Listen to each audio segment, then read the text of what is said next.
여러분 안녕하세요. 우현미 매매핑을 시작하겠습니다. 긴 징검다리 연휴가 끝나고 이제 본격적으로 국내 증시가 움직일 수 있는 시장이었는데 미국 시장이 크게 하락하면서 시장이 좀 우려가 좀 커지고 있는 상황이고요. 지금 넥스트 트레이드 시장에서도 그렇게 좋지만은 않아요. 근데 너무 겁먹지는 마시고요. 시장 대응 제가 제대로 분석해 드릴 테니까 잘 따라와 보시기 바라겠습니다. 오늘은 2025년 10월 13일 월요일이고요. 추석 연휴가 끝난 첫 개장일입니다. 미국 증시 폭락 이후 국내 증시를 맞이하는 운명의 월요일이겠죠. 트럼프 대통령의 돌발 관세선언으로 글로벌 증시가 급락하면서 오늘 국내 역시 상당한 변동성을 예고하고 있습니다. 자, 그럼 지금부터 오늘 매매핑 단계적으로 차근차근 짚어보겠습니다. 먼저 글로벌 시장을 살펴보겠습니다. 지난 금요일 트럼프 대통령은 중국산 전 품목에 100% 관세를 부과하겠다고 강경 발언을 내놓았죠.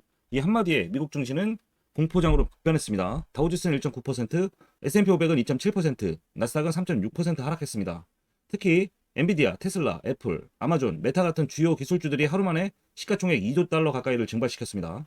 변동성 지수는 이른바 빅스 지수죠. 22선까지 치솟으면서 4개월 만에 최고치를 기록했고요.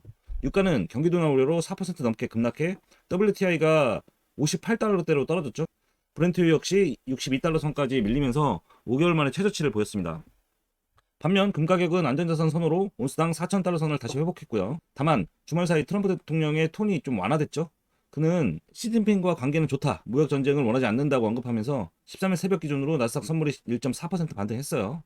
시장은 공포의 끝자락에서 기술적 반등의 기회를 모색하는 구간으로 들어섰습니다. 국내 증시 흐름을 살펴보면 징검다리 추석 연휴 이후 첫 거래일이죠. 미국 급락 여파가 고스란히 반영되는 날입니다. 원달러 환율은 1,430원 돌파하며 외국인 매도 압력이 커질 가능성이 높고요. 외국인 선물 포지션은 지난주 후반부터 매도로 전환됐고 기관 역시 연휴 전 포지션을 정리한 상태입니다. 즉 현재 시장은 수급 공백 상태로 변동성이 매우 취약한 구간이라고 볼 수 있습니다. 코스피는 개장 초 2~3% 하락 갭이 발생할 경우에는 반드시 매수세 유입 가능성도 염두에 두고 대응하시고요.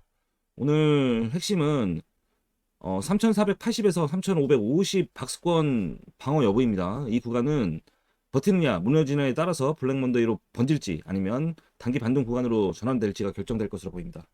주목해야 할 뉴스 이벤트 좀 살펴보면 이번 주는 트럼프의 태도 변화입니다. 그가 중국과 잘 해낼 수 있다는 발언이었죠. 시장에서는 미중 무역 전쟁이 전면 재개되기보다는 정치적 카드화로 전환되는 분위기라고 볼 수 있고요. 또 미국 정부 셧다운 사태는 10일째 지속 중이고 경제지표 발표가 연기되면서 연준의 정책 변동성도 불확실해지고 있습니다. 중동에서는 트럼프가 가자 전쟁 끝났다, 휴전이 유지될 것이라고 선언했습니다. 이는 유가 변동성을 완화시키는 요소로 작용할 가능성이 큽니다. 이번 주는 또한 실적 시즌이 본격적으로 시작됩니다. 국내에서는 삼성전자가 14일, SK하이닉스가 16일 실적 발표할 예정이고요. 미국에서는 JP모건, 시티, 웰스파고 등 대형 은행들의 실적이 순차적으로 공개됩니다. 특징 섹터 및 종목 흐름 살펴보면 섹터부터 볼게요. 반도체 섹터는 단기 조정은 불가피하지만 실적 모멘텀은 여전히 유효합니다. SK하이닉스가 42만원 부근, 삼성전자가 9만원 초반대 단기 지지 구간으로 보입니다. 방산, 히토류 섹터는 미중 갈등 장기화 대표 수혜군이죠. LIG넥스원, 한화에어로스페이스, 삼화전자, 포스코 인터내셔널, 유니온 등이 유입 가능성이 크고요. 금융 배당 섹터는 안정적인 고배당 흐름이 부각되고 있습니다. 배당 ETF에서 5조 유입이라는 뉴스와 함께 KB금융, 하나금융, 신한지주가 대표 종목으로 꼽히고 있고요.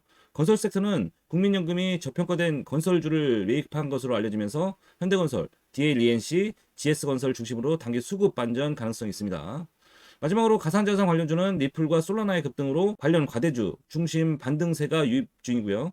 위메이드와 갤럭시와 머니트리 같은 디지털 자산 테마도 단기 수급 탄력 구간으로 들어설 수 있습니다.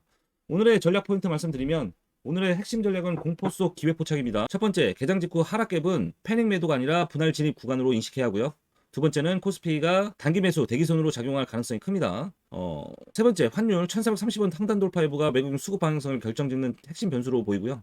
네 번째는 섹터 로테이션 흐름이 관찰될 경우 방산, 히토류, 배당주 중심으로 단기 포지션을 전환하는 전략이 유효합니다. 다섯 번째, 삼성전자 실적 발표 이후 기술주 반등 시그널이 나올 수 있으므로 낙폭 과대 중심의 기술주 반등에 주목해야 합니다.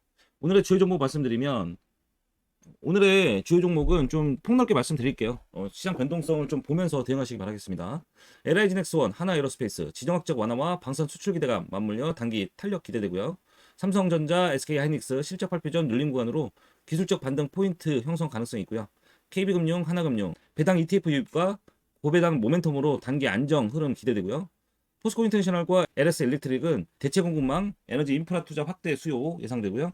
위메이드, 갤럭시와 머니터리는 암호화폐 시장 급반등에 따른 단기 수급 집중이 기대됩니다. 마무리 대응 포지션 말씀드리겠습니다. 오늘은 시장의 공포를 시험하는 날입니다. 전략 포지션은 현금 40%, 단기 분할 매수 40%, 해지가 20%로 제시합니다. 단기 구간에서는 변동성을 이용한 순환매 대응하시고요. 중기 구간에서는 반도체, 에너지, 대체 공급망 중심의 포트 재편이 필요합니다. 방산, 배당, 히토류는 단기 수급 테마로, 삼성전자, 하이닉스는 실적 모멘텀으로 접근할 수 있습니다. 오늘의 결론은 단 한 줄입니다. 공포는 끝이 아니라 다음 기회의 시작이다.